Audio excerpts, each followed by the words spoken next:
Welcome to Season 4 of Everything is Learning. This season, we're celebrating neurodivergent people, their stories, strengths, challenges, and the powerful ways they learn and live. Because honoring every individual's brain and lived experience makes the world a better place for everybody.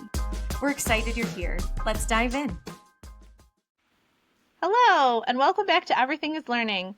This season, we are talking about neurodiversity. We are excited to welcome our guest, Kirby Rabalais. Kirby is a devoted father and passionate advocate whose journey through fatherhood and neurodiversity has inspired a movement. By day, he brings his insight to TRUCE Software. By night, he pours his heart into supporting dads raising children with disabilities through his platform, Got Fortitude. After navigating challenges of early intervention, appointments, acronyms, and the feeling of being the only one in the room, he launched Got Fortitude to create a space where fathers don't have to go it alone. He's spoken to father-led communities like Spectrum Family Talks, sharing raw stories of fear, resilience, and love as dads keep showing up every single day for their neurodivergent children. Kirby's approach is warm, grounded, and deeply human. He celebrates every milestone, like the first time his son Harley played golf, and acknowledges the messy reality of meltdowns on airplanes, reminding others that you're not alone in the struggle and the triumphs. He encourages fathers to nurture their own identity, what he calls their future self, and to build supportive, high vibrational communities so they can pour from full cups. Through his personal experiences, advocacy, and genuine openness, Kirby invites us all to embrace fatherhood with empathy, strength, and a big dose of gratitude. Thank you so much, Kirby, for being here. What an incredible and awesome legacy that you're already setting up, and you're well young and have ample amounts of time left with your children. So I have to say, as someone who is a mom to a neurodivergent child, I admire deeply everything that you do. Marissa and Elena, thank you for the introduction. Geez, that's so kind of you, and I'm kind of blown away. So thank you, and very excited for the conversation today and what you guys are doing, and especially the season coming up with neurodivergency and getting the word out there and making the world more inclusive. Thank you for the opportunity to spread the word. And we're just scratching the surface here, Got Fortitude. So much opportunity to make change for the better. Fantastic. Thanks. Okay. So to kick off all of our conversations and to help our guests get to know you a little bit better, here's an icebreaker question for you.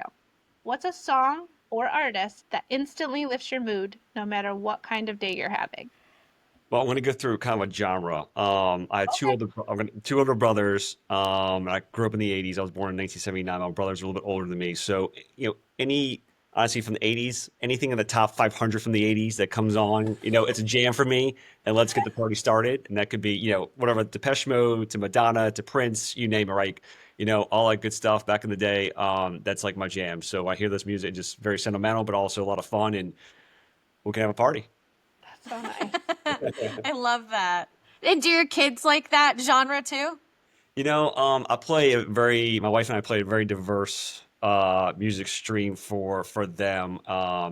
She's a big Taylor Swift fan, so that's their girl, Taylor Swift. And then I've listened to all kinds of stuff, very eclectic stuff, being from New Orleans and everything, and anywhere also from like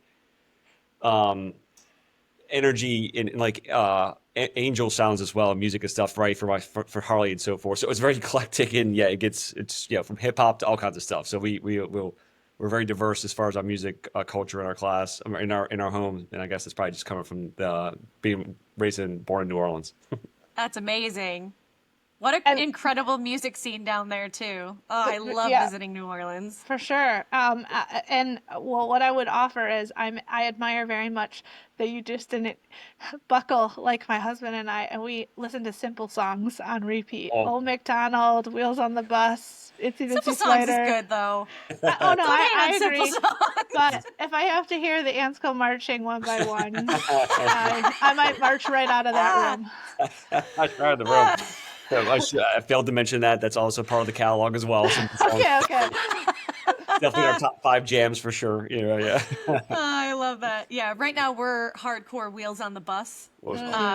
So we try to give it different vibes. We found an Itsy Bitsy Spider that has like an Irish, like Celtic singer, and it sounds so much better that Oh my way. God, So so cool. that's our favorite. We found that through Simple Songs, but it's not Simple Songs. Anyway, I digress. So Kirby, one of the first questions I had, it was kind of like a jealousy thing. I was like, why dads? Like, why not all parents? Like, what's up with the guy thing? What's up with the dad thing? Yeah, so I'll unpack it a little bit. So and I'll try to make the answer short so it's not too long. But basically, essentially, I've always wanted to be an entrepreneur in some form or fashion, and I've never really found my niche. And my brothers, who I mentioned before, are both successful entrepreneurs and have gone on their way and done really well. And I've always, done corporate America, which has, been great, but I've never found that niche. So as I've gone through this process with Harley, my son that's diagnosed with a rare genetic disorder, I had a couple of very difficult years of just the victim mentality, why him, why us. I suffered mentally, physically, health wise, all kinds of stuff. And as I started just kind of surrendering, I've always been a pretty happy-go-lucky person. Just that's just my nature. That's my personality, who I am. And as I kind of just surrendered to the universe, to God, whatever, little serendipity started coming into place. I started having a paradigm shift, and my mindset shifted, kind of getting back to who I was, and things started going in the right direction, and opportunities started coming in the right time for us. At the same token, my wife Chelsea, who's a much better half and just extremely bright, she's like, "Hey, this is what you need to do." I'm like, "What do you mean?" She's like, "This is your business idea." She's like, "You need to go help other men do what you're doing right now. Become resilient, tackle their fears, become the best expression of themselves so they can deal with their circumstances in different situations." I'm like, "Oh my God, you're right." So, as we all know, moms are really good at naturally finding their tribes and getting together and being vulnerable and opening up and showing emotion. Men, historically and majority traditionally, are we not like that, and that's part of the platform of Fortitude. So I went to go find this organization called God Fortitude to help men, of course, become the best expression of themselves, irrespective of how difficult the situation is raising neurodivergent children, but also there's some more tentacles to it around being, hey, let's change the narrative around masculinity and what that looks like today as far as modern men, meaning, yes, be the Thank you. protector, Thank right? you. Good. Thank you. Exactly, Melissa. So be the protector, of course, like you are, right? You're a man, protect your family. Number two is also masculinity to me means you're being vulnerable and looking for help, looking for support, being open, building resilience, and building that skill set. And also the third piece is a little more off the radar, but I think it's very important as the world right now, as we're starving in noise, either politically, social media, wherever it is, right? Looking at our phones too much, but people are starving for wisdom. And so I think part of the platform also is spirituality and how that's come into play for Harley and myself and what that means moving forward. And not like it's a thing like, hey, it's Catholicism versus Judaism versus Buddhism versus Hindu. It's actually just be able to think about, hey, looking to a looking and finding a greater consciousness that can help guide us on the right path and give us opportunities and really surrendering to that piece of it and saying, hey, we need some more of this goodness in ourselves, in our world, because everything is so wild and crazy. So I know I just gave you guys a lot to unpack there, but hopefully that answers your question. It No, definitely did. it's amazing, and I think that you gave such a concise way for men to understand modern support and modern masculinity, and I think that's really phenomenal. The piece that you hit on that I think I've seen tie through all of your posts and your platform is vulnerability. And I think that that piece in particular can be really challenging for anybody nowadays, but also particularly for, at least I can speak to the men in my life. And Marissa and I grew up with a father who was a really vulnerable person. So to Right. go out into the world as women and be exposed to the exact opposite was really interesting to kind of navigate as women too. So I think it's interesting that you're building this platform, you're building this business, and you're showing men that this is a safe place. Like immediately I felt safe when I saw your content. Which is interesting because it's not targeted to me. But to know that there are men out there projecting the importance of inclusivity, the importance of vulnerability, the importance of community, it's really brilliant. And it's just such a pleasure to have you here today. Well, thank you so much for the compliments again. And yeah, that was great. That's the mission right there. You nailed it. So. Well, I also really appreciated that you listed the order that you did, because a lot of times when I hear people talk about vulnerability, it equates to weakness in some way. I don't see it that way, but I can appreciate why there are people that do. And when you talked about being protector first, there's nothing weak about that. If anything, that's like the true strength in a relationship. And then you talk about vulnerability because if you can tackle or be in touch with what you're feeling and what it does to your just general presence in a situation, and then how you fuel those things, which was like the ladder and the lens in which you make an approach, like that's all awesome. That's really, really great. And so I echo everything Elena said, but I really appreciate that that was the order that you presented it in, because I think just by saying it in that way, it keeps people engaged. And because I feel like the moment I say anything about vulnerability to a male identifying person, it's like they shut down. Oh, that's not for me. That's not my thing. But I really appreciate when my husband is vulnerable with me, because then it lets me know, like, what is he truly thinking? It's almost like a transparency piece to a relationship, which I wish more people thought of it that way, because it really does take strength to be vulnerable, because that's what if people exploited your vulnerability, that's where you stand to lose the most. So there's a lot of strength in being that, and I hope, like what you're doing, more men can see it that way. Well, thank you. And look, I'm still working in progress myself, right, to being that way, even with my own family, my own wife, right, and so forth, because it is just like that natural instinct of men to not do it sometimes, right? In the social norms and the social pressures and societal pressures and social media, which makes it even worse, right? Like we're all just tough guys and everything. Yeah, there's a place and time for that, but the ability to have a platform where men can come as they are and looking for a space that's inclusive, Elena, to your point, right? And hey, look, there's so many things that we're going through, especially raising their divergent children, that people don't understand unless you're doing it yourself, right? Where there's so many emotions that are so deep rooted and so deep down they're hurting and painful and so forth. You have to come to get that out somehow, because if not, you're going to explode at some point, and it's going to get messy, and it's going to end in bad situations for your family, yourself, etc. So that's the whole thing. And it's not saying you're weak or this or that, right? It's about the ability that we're all human beings. We all have hearts and souls and minds, and let's get better together, right?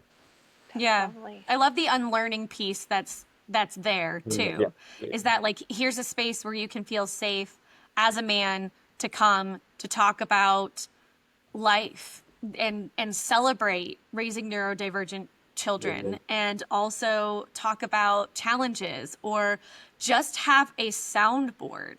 And I think that's a lot of, you had talked earlier about women can kind of find their tribe. It would be so cool to see where you're at in a few months, where your company's at in a year, and like continue to see how this changes, because I think there is such a need. I I wonder how other men are going to respond after hearing this episode, because I think sometimes there's also, and I don't know if you've seen this with working with your clients so far, but this piece of, how do I even jump in and how do I even start? It's a great question. So I think so the fathers I've worked with to date, right? We've got Fortitude's been we're doing this about 9, 10, we have about 9 months now. So across the spectrum, some dads are like, "Hey, I need help.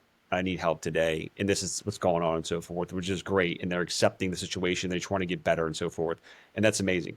And then a lot of dads, honestly, are like, "Hey, good to know you. Good to know you're out there. Let's engage." But they're not ready for support. They're not ready to engage. And I'm like, I know, talking with them and asking questions, I know they are. But it's about empathy. Everybody has different situations, whatever they might be, right? Who knows, work, family, and so forth. But I want to make sure that they know, hey, anytime, there's no judgment whatsoever, right? Everybody's coming in this situation from different angles, different routes, and different vectors. So we're available. But I know, speaking with them, that there's a lot of pain behind what they're saying. I can feel it. And just my intuition saying, okay, guys, but when you're ready, we're here. So It's going to take some time, right? But the men that are jumping on board, I know that they're changing for the better, and it's amazing. I just love the feedback we're getting from specific people directly already, which is great. That's awesome. I was wondering, how did your relationship with the word neurodiversity start? Like what was that process like? How have you grown? Like, what did you first think when you heard the word neurodivergent or neurodiversity? And then how has that progressed over time? Yeah, fantastic question. So with that word alone, right? I mean, you always heard of before special needs forever. And Uh, I just really honestly stumbled on that neurodivergent, for divergency not even that long ago, several months ago when I started putting together the business. It was like, this is kind of a hot topic all of a sudden. Like this is like the new common language lexicon for special needs, which makes sense. And it's I think, a very appropriate terminology for the community, right? So I think in my perspective, what it means is it puts a nice, this is lack of a better term, right? It puts a good wrapper on it. Like, hey, this is a community. It's just not when you talk about special needs, feel like, oh, you talk about one specific children. Neurodivergency is kind of like, hey, this is a community of people out here that are underserved, underappreciated and so forth. And there's a ton of opportunity to elevate them, lift them up, and provide the narrative change they need and the paradigm shift they need to get the resources because the world is not built for them, right? However, we can start making changes and opportunities for them and raising the bar, irrespective, and then supporting the people that are supporting them, meaning the mothers and dads and so forth. Area. yeah. Wow. It's interesting too, because I think part of the implication is the reframe around the Yeah. word too. Like, and you talked about how it's almost like special needs is in a box. And when somebody generalized, if you go out into the public and you did like I don't know, a Jimmy Fallon type of street interview and you said special needs, what does it mean? You're going to get kind of the similar cookie cutter answer for people who are not constantly interacting with a group of people who would identify that way. Um, but neurodiversity opens the door because it's talking about your brain. It's talking about the way your brain functions, not just the way your body functions. Your brain as a whole, as like the almost center, right? And I think that that's what makes it so much more broad. It's not just people with special needs. It's people with disabilities. It's invisible disabilities. Although that's also been an interesting hot topic too recently. Is disabilities are disabilities, whether they're seen or not seen. So by categorizing it, it almost stigmatizes it, which I think is a really interesting perspective that I only just recently saw the other day on Threads. Which, by the way, I don't know how often you two are on Threads, but I feel like that is by far the most accepting community where the information that's getting out there is to grow, not just to challenge or cut down. And I think that there are so many incredible voices right now out there talking about neurodiversity. I don't know. Have you experienced that too, Kirby, on Threads? Elaine, it's great. It's a great point. So I love your perspective on neurodiversity and how it encompasses so much more than just, special needs, right? Because it's such a stigma thing. And I love, I want to keep on that topic for a second, but Yeah. Threads, I actually need to spend more time on Threads because I know there's a ton of opportunity there to connect with obviously people like yourself, right? Which is amazing. And actually one of the first accounts I ever engaged with was you guys. I was like, oh my God, I just got on Oh, Threads. nice. And they're like, hey, this is what we're doing. I'm like, oh my God, this sounds amazing. And I was just like, reached out. I'm like, all right, this is blind luck, but what the heck? Um, but I do need to spend more time on Threads because I think it is an avenue to actually for authentic connections, growth, seeing people for who they are, and actually helping to change the narrative. So, and I think a great beta test would be actually doing a Jimmy Fallon, like, hey, let's go talk to people in the street and actually get some more information. Say, hey, what do you think about neurodiversity?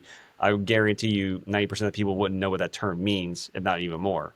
Uh, Special needs, of course, right? So I think there's a way to change that narrative slowly over there as well because that's a newer topic. And Elena, to your point, invisible right or visible disabilities. I've seen that recently too, where people are getting judged whether, hey, I have a disability, but it's not visible right. because maybe he's the amputee and he doesn't have an arm, right? But he has a shirt on, right? So you can't see his replacement, limbs and so forth. People call him out like, oh, you're not disabled, but like, actually I am. You want to see my arm. Like, so like all that goes in that conversation. So I love how you start in that conversation. I think it's amazing.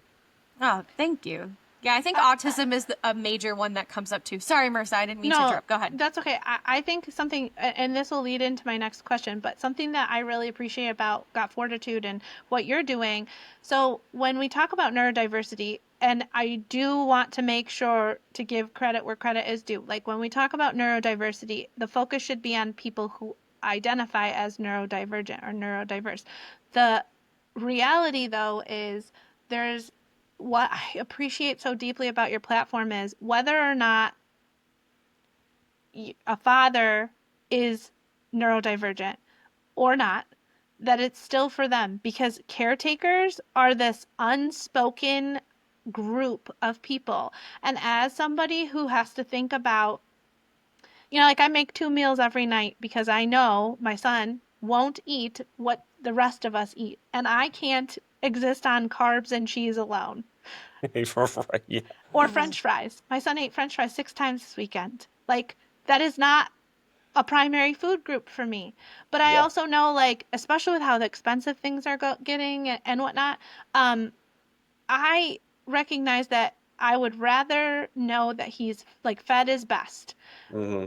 but that the toll that mentally that it takes on me, like the guilt, and this is where you're awesome. Hang on, Framework. I also survival guide, I think it was, Yeah.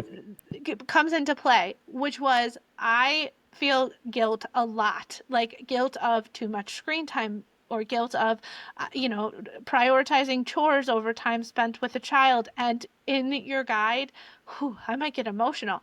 It hit me so deeply where you were like, if you're feeling guilt, write down 3 things that you've done for your child. Like sometimes that's enough. Hmm. And I really appreciated the reminder because when you get caught up in trying to keep up with the Joneses or the grass is greener on the other side, like it's a challenge and one that I'm really grateful. Like I know that the platform there, in fact, if I were to open up my Facebook and go to any of the groups, 90% of the posts are from women. So the fact that your group is specifically targeted to men is so great because I often think like as much as I wish I were like I think of myself as an accepting person, but I also am totally limited by my perspective. And I think that there are things that my husband doesn't want me to misinterpret. So having a space that's just for other guys who can resonate with what he's going through is a really deeply appreciated space for him. And so I'm really grateful that you're offering that. But leading to my question, sorry that that was so That's long-winded. great. Leading to my question, your Got Fortitude is not just a platform. It's a whole movement, which is awesome. And it's grounded in the things that you talked about, empathy, vulnerability, showing up for your kids, showing up for your family. So can you help me with what are some myths or assumptions about fatherhood and or special needs slash disability that you're most passionate about challenging?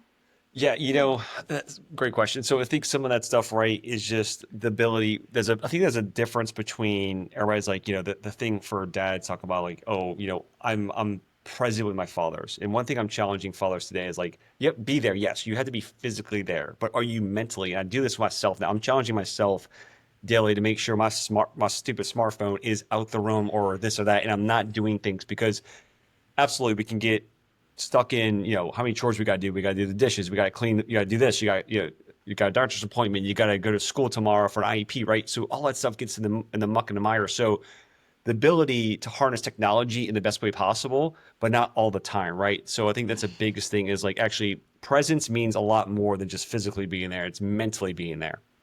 Then some of the Oh, other myths is right is hey, like talking to your children, like irrespective of the circumstance, right? And like communicating with them if they have a sibling or not, or just them, and connecting with them on a one-on-one level. I did this past weekend. I'm doing a challenge right now in our Facebook group, like, hey, connecting specifically with one-on-ones. And I had a conversation with my neurotypical child yesterday morning, which, he's 5 years old, but we had a good conversation, right? I asked him a question and he actually responded and was really good. And we talked about it. And then last night, my wife and I went for a walk and we talked about something and we got things out in the open, right? So it's really having that one-on-one connection time and making sure it's communicated correctly, irrespective of how busy we get in this and that. Because if we don't take the time to connect, regardless how hard it is and what's going on in the schedule, it's going to get blown up. And there's so many emotions behind that, and we're all running on empty a lot of times, especially raising neurodivergent children. And this is just because it's the next thing. It's the next thing. It's the next thing. There has to be an opportunity to carve out time to fill your cup at least a little bit. But also the communication is so big, and that's why being vulnerable is so big. And I'm learning that as we go, as I'm trying to teach the world this, right? For fathers, right? But like, because I'm definitely not an expert, but like, if you hold your emotions in, it's just going to get worse. It's going to snowball and so forth. So being the vulnerable, and then it's going to help. All that stuff is going to help you start building even more confidence, to be more resilient, to be more headstrong, and keep on moving forward. And maybe headstrong is not the right terminology, but like to get where you need to go as far as yourself, to be your best expression, to help you get through those muck and mire times with your family. Yeah. It's interesting. I love that you were talking about that challenge that you just had. If you decide at some point to grow outside of just the fathers group, I just think like what an incredible challenge for any parent. And I love how you talk about filling your cup. I often think about at this point, we don't have a child out of my 3 who is diagnosed. We have my daughter is still a little young, but it's come up that potentially she could have ADHD. So we're monitoring and checking in and stuff. One of the things that I've thought about recently, because Marissa has neurodivergent kids, and I work with a lot of clients who are neurodivergent, and I've just thought a lot about the opposite, the inverse of like, how am I filling up my daughter's cup? And not just my daughter's, but my son's too, like all of the kids. And I wonder if that's something that comes up in conversation, is because you were talking about how you have a neurotypical child and a neurodivergent child. And I'm just wondering, does like equity, inequality come up in conversations with the fathers in your groups? So, Elaine, great question. And Marissa, let me go back to your question for one thing about the myths too. Also, I'm getting my fathers to do little things right really quickly to help get their mindset. And it's the mindset shift, meaning little mantras, little affirmations like I am good enough. I am strong enough because I am a great dad. I'm doing X, Y, and Z. Or today I'm going to be patient. And little things like that. Or practice gratitude, which I do every single morning. Like that gets my head right. And I do meditation right after that. So like little things like that are the myths that, they're like, oh, that's woo woo. No, it's not woo woo, because you know what? It actually changes your mindset. You connect to a different energy. And when you check, you kind of change your energy, right? That's when things are flowing a lot better, right? And It's then not woo-woo if it makes you better. And there's research behind it, so there you Well, go. that's true.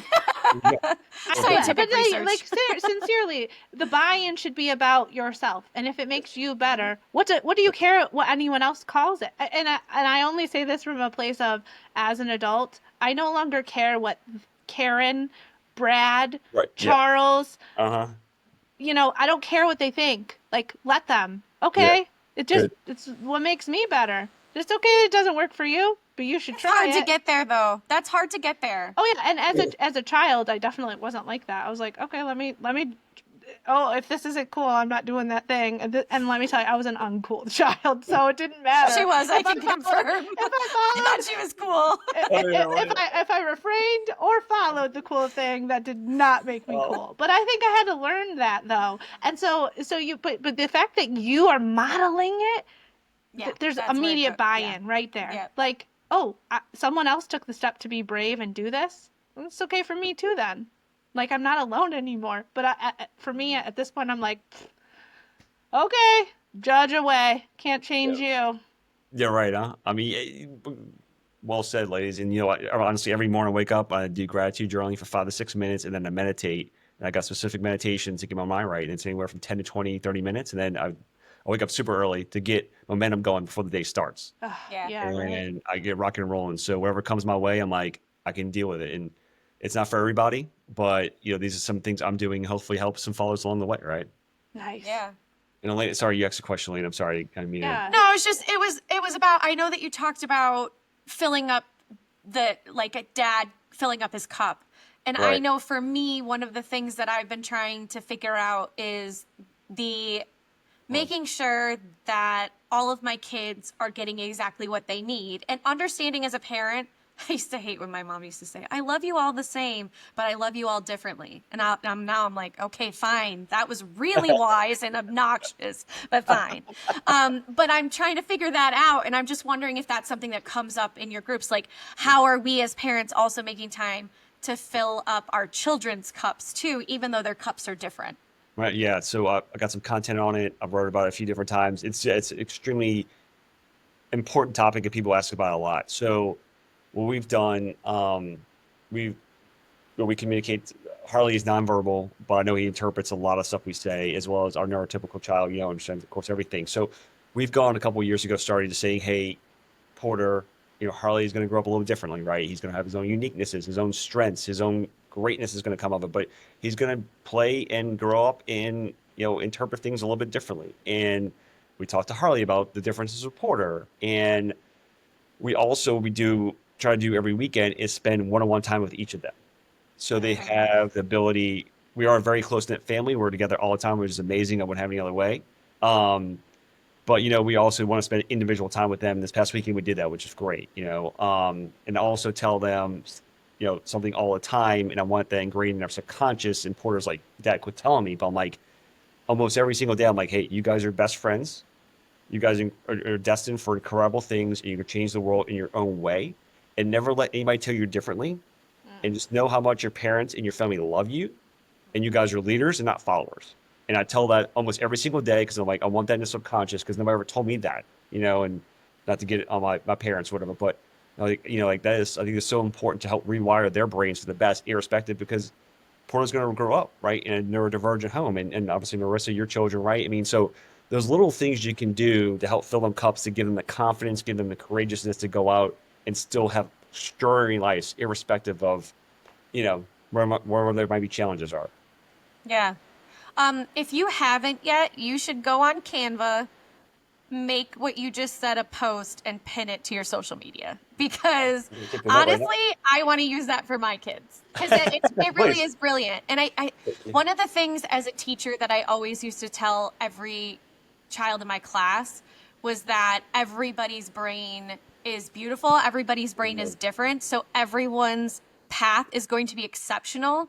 It is going to be exceptional to them, and they are the ones who are responsible for, like celebrating themselves and celebrating their brains and how they're all different and how they can continue to grow.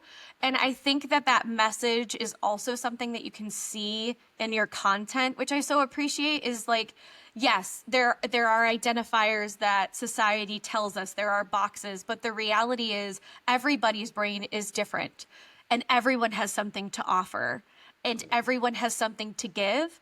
And we have things to unlearn, we have things to reframe, we have things to relearn, and we can do it through the lens of gratitude. And I just think that the way that you do that is so subtle and so loud, and it's genius. Oh, thank you. Well, thank you, Len. So. Thanks for the compliments again. I love what you just said. Whatever you just said as well, go on Canva and put that all over your social media as well. It's amazing because I want to steal that, and it's amazing. So you were saying that to your I used classroom? to be in a classroom. Yeah, Okay. I taught in a classroom. I actually haven't ever shared this before. I taught in a classroom for 20 Oh years. yeah. That doesn't seem Congratulations. possible. 20, almost 20. Yeah.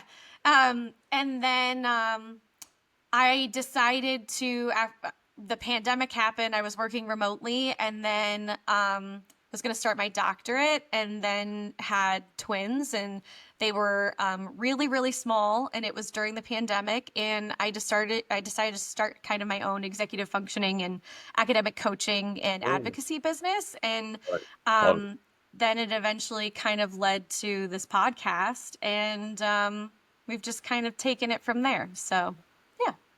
Congratulations. I could Thanks.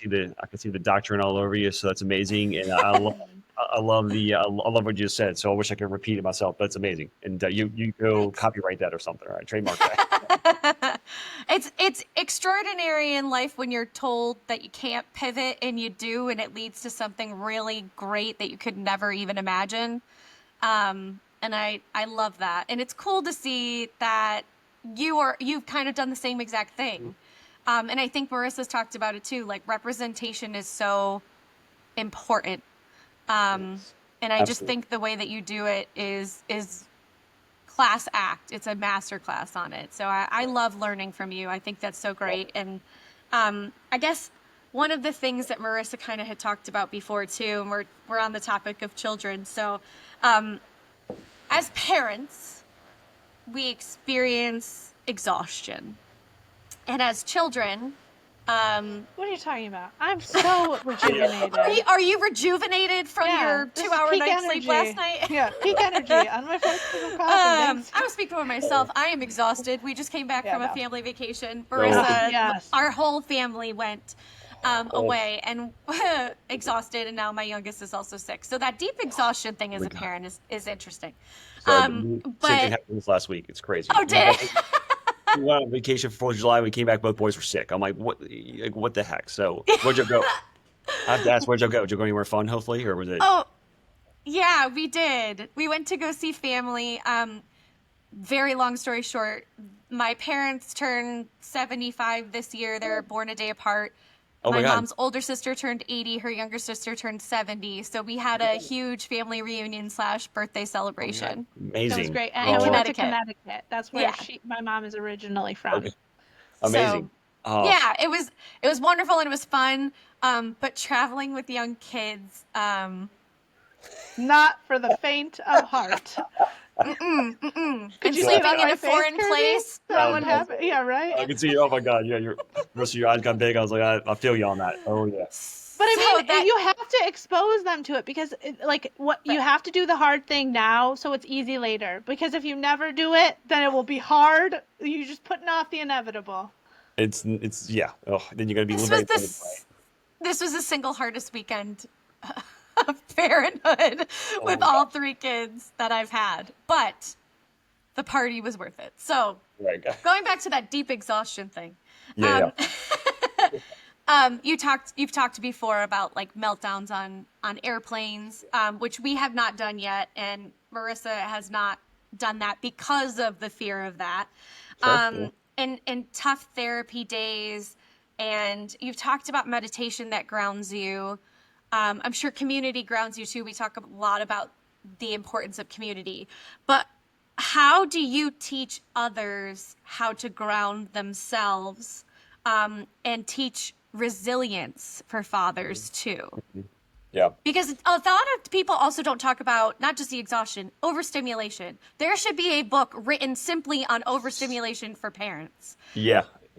No kidding, right? We could talk. Yeah, we're all overstimulated, right? We're all nervous systems are out of control and so forth. And yeah, I have a little bit ADHD myself, so yeah, I feel it, and I've done a lot of things personally, naturally, to help calm down the nervous system as much as possible. Homeopathic, a lot of things, right? That I'm very much a big believer, especially for our children. I feel like homeopathic medicine and all that type of stuff, natural functional medicine, right, is a really good fit for our children, because a lot of our children, my understanding, my own research and talking to my doctors, that our children have a hard time detoxing just in general.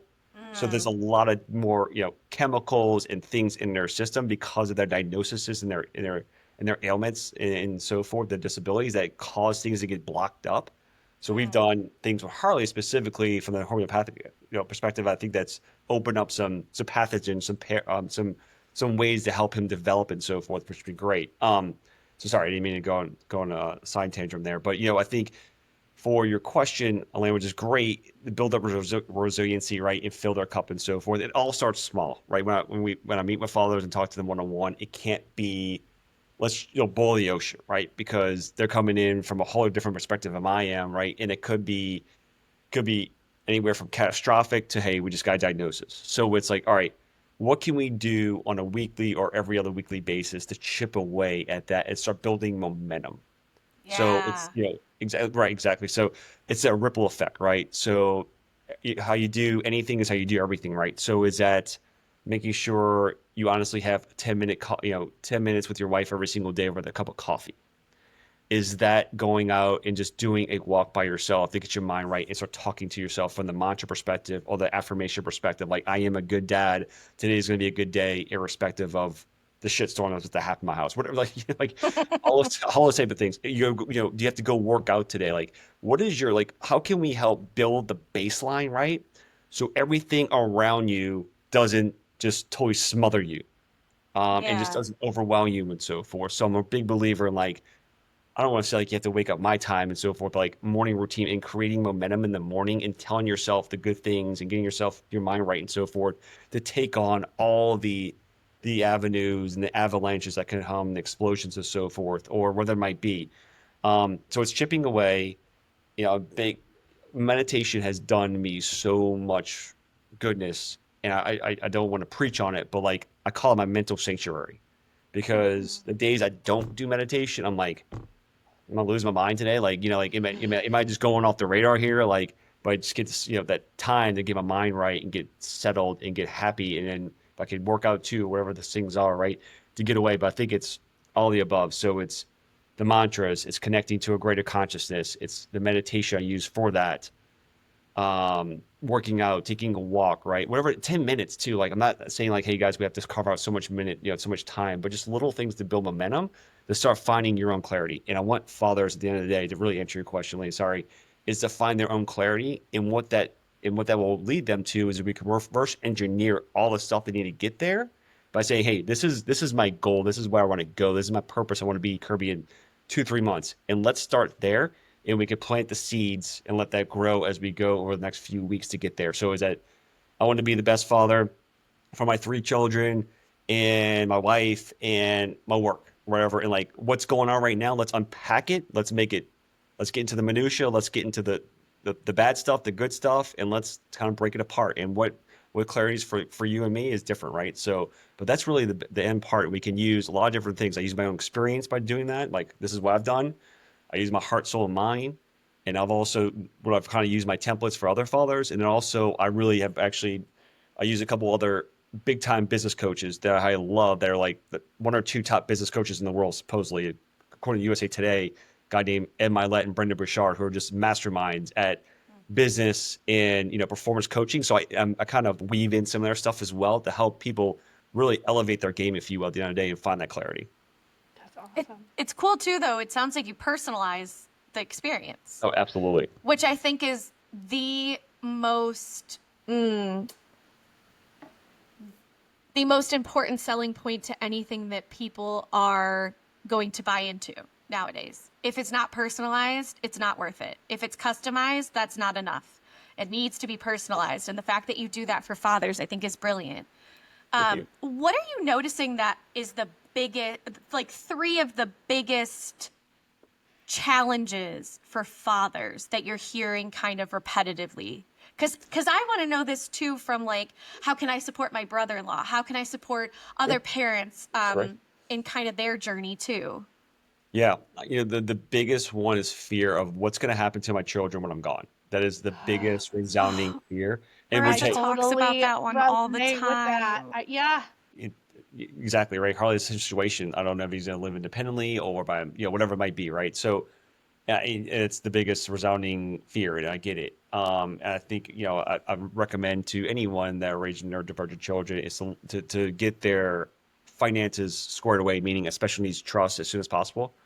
And to look into that. And I have resources as well. If you need to talk to anybody, I have a resources page Thanks. on my website. I have 3 or 4 different attorneys I've vetted through, and I'm happy to talk to you about their Perfect. services. But Thank that at you. least gives you at least peace of mind where beneficiary, financially, finances are going to go from the beneficiary. Who's going to take care of your kids if something, God forbid, happened to you and your husband, right?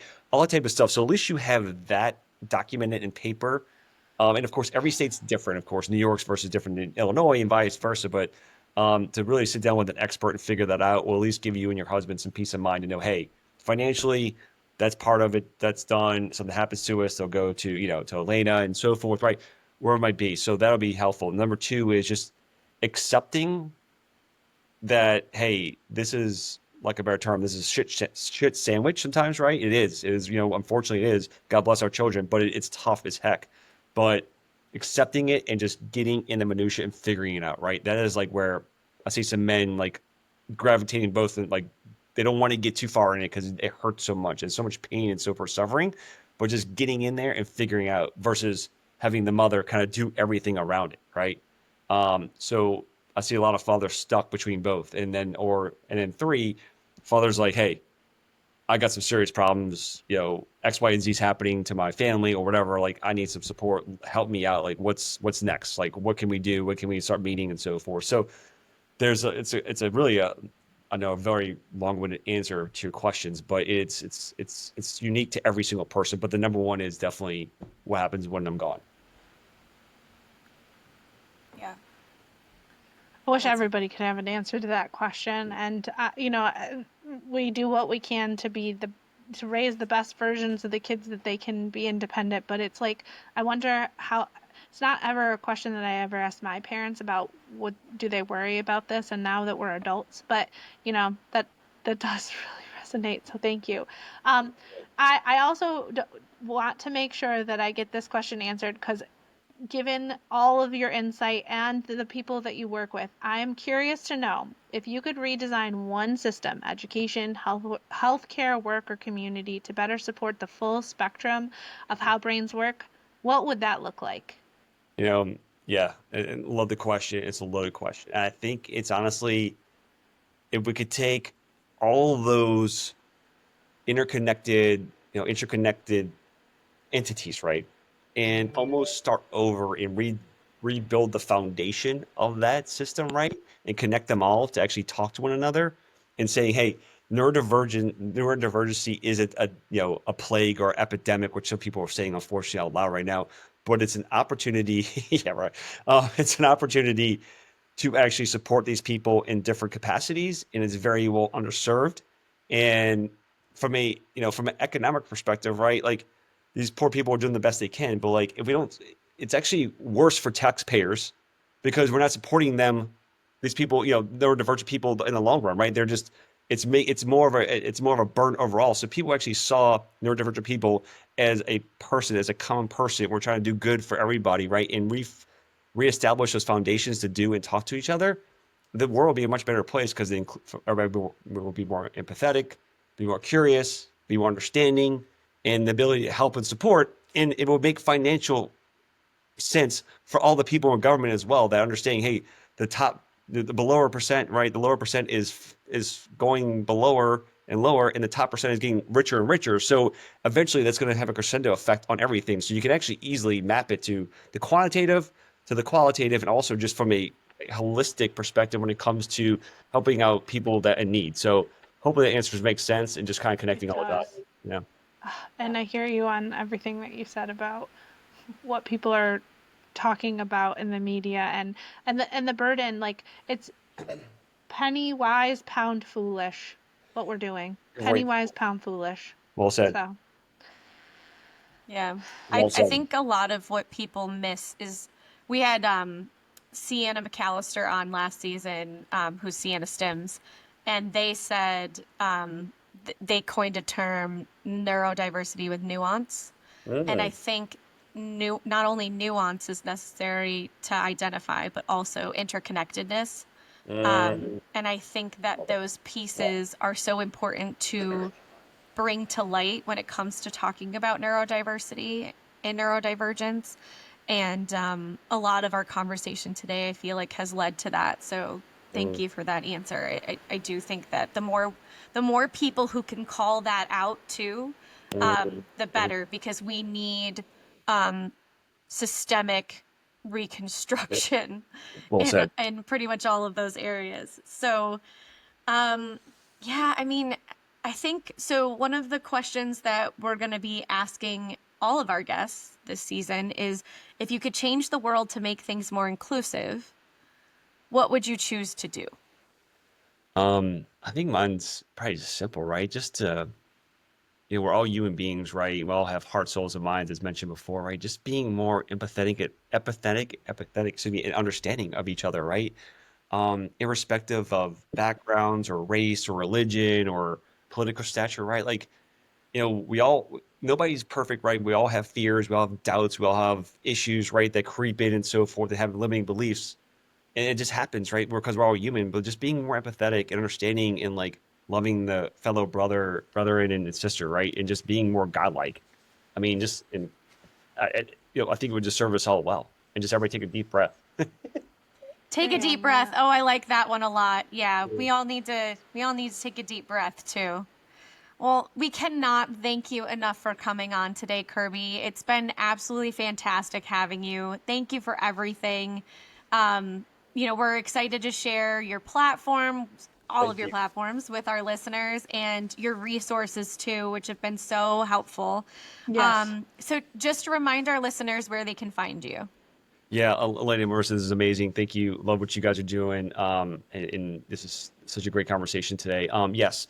On social, at Got Fortitude, on also basically almost all social channels, and that's Got Fortitude, GOT 4TITUDE. And of course, our website, www.gotfortitude.com. And I'd love to hear from you guys.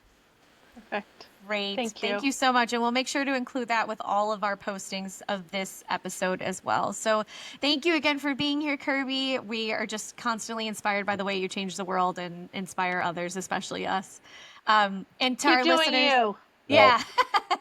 To our listeners, we can't wait for you to meet our next guest on season 4 on Everything is Learning. And we are wishing you a wonderful day of learning and celebrating just how amazing you are. Thanks, everybody. Have a great day. Thank you.